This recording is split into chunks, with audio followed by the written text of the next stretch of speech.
Okay, this is Kurt Sasso from TGT Webcomics here at C2E2, and I'm here with Digital Pimp, and Joe and Phil here are the co-creators of this, amazing collective of comics. And I've been a huge fan of Matriculated, of the video game webcomic, which is newly created here, and I just can't thank you enough for taking the time to do this interview here. Oh, thanks you. Thank you. Yeah. And C2E2 inaugural convention, Chicago, land of the Blues Brothers and all that jazz. But what brings you here to C2E2? Well, we're East Coast boys, but we about 5 or 6 years ago we started doing Wizard World Chicago, which is in Rosemont, and then over the years we've been doing cons steadily, and we came to love shows like San Diego and New York Comic Con, put on by Reed, who announced that they were doing C2E2, and we were like, well, let's make the jump, let's do it. Yeah, and it's nice being actually in the city as opposed to Rosemont. Although I do kind of miss Rosemont just because everything is so close. But it's nice being in the city, and it's a much nicer space. Definitely, and you guys have been in the community for a long time. I mean, you started off with I believe it was free lunch, and then you shifted over to Matriculated. I'm probably saying that wrong, but that's about right. Yeah. About right. Okay.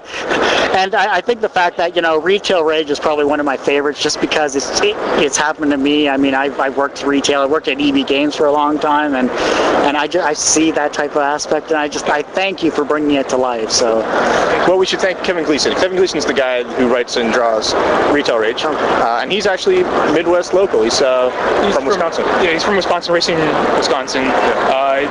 He's not here today, but he's with us in spirit. That's great. Now, with everything that you've created here, Joe loves crappy movies. The fact that everyone's a movie fan, you just bring it that little extra level to it, especially if it's a really, really bad film. And I love the fact that you do a really solid review at the end of every comic. And actually, I keep looking back at your old reviews to see if it's actually really affected how I watch movies. But why did you do Joe's Loves Crappy Movies? Well, I've always just really loved talking about movies and just studying them, but also still having fun with them. And this was a great way to sort of do both. The comic lets me make fun of it, but then the review, which is often pretty serious, allows me to overanalyze it to the point of insanity. How about yourself? Joe Loves Crappy Movies. Are there any reviews that Joe's done that you agree with or disagree with? I don't get to see as many movies as Joe does. Joe sees a lot of movies, at least one a week, right? Yeah. So I've kind of slacked off on the movie watching myself. So the movies are all Joe right at this point. And I see that you're cutting up the rabbit there from Turtle vs. Bunny. Yeah, that was a project that we started 3 or 4 years ago. Okay, yeah. It was kind of we were at a con similar to this, not this one because this one's the first one.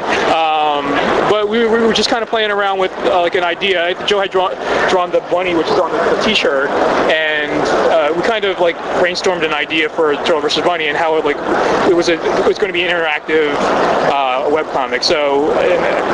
Yeah, just in terms of building a community with these kind of cute characters, and in many ways it was a success. I keep waiting to return to it. We finished the race, and I keep threatening a second race, but life keeps threatening busy with me. So. And you definitely are busy. I mean, you're 1, 2, 3, 4, 6, 7 comics, always on the go. You're updating a hectic, steady pace there. Not as hectic as we should be, but often enough. Yeah. We could always be busier, right?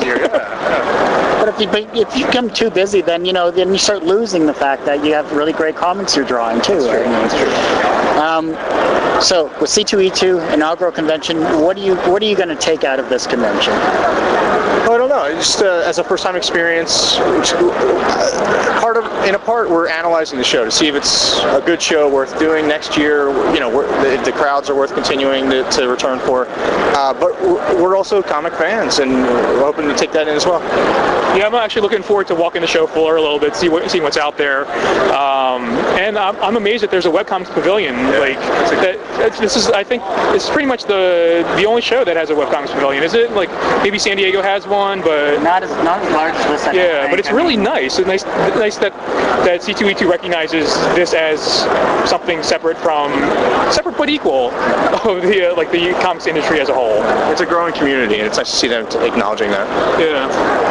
Well, definitely. I mean, you know, being readers, being creators, I mean, you're obviously getting the whole aspect of the fans' point of view, and I'm sure you get a ton of email, both of you guys, for everything there. And you know, it's hard to pin you guys down, but I'm glad that you're doing the convention circuit here, and I'm glad you're at C2E2. So we're glad to be here. Yeah, it's great to be here.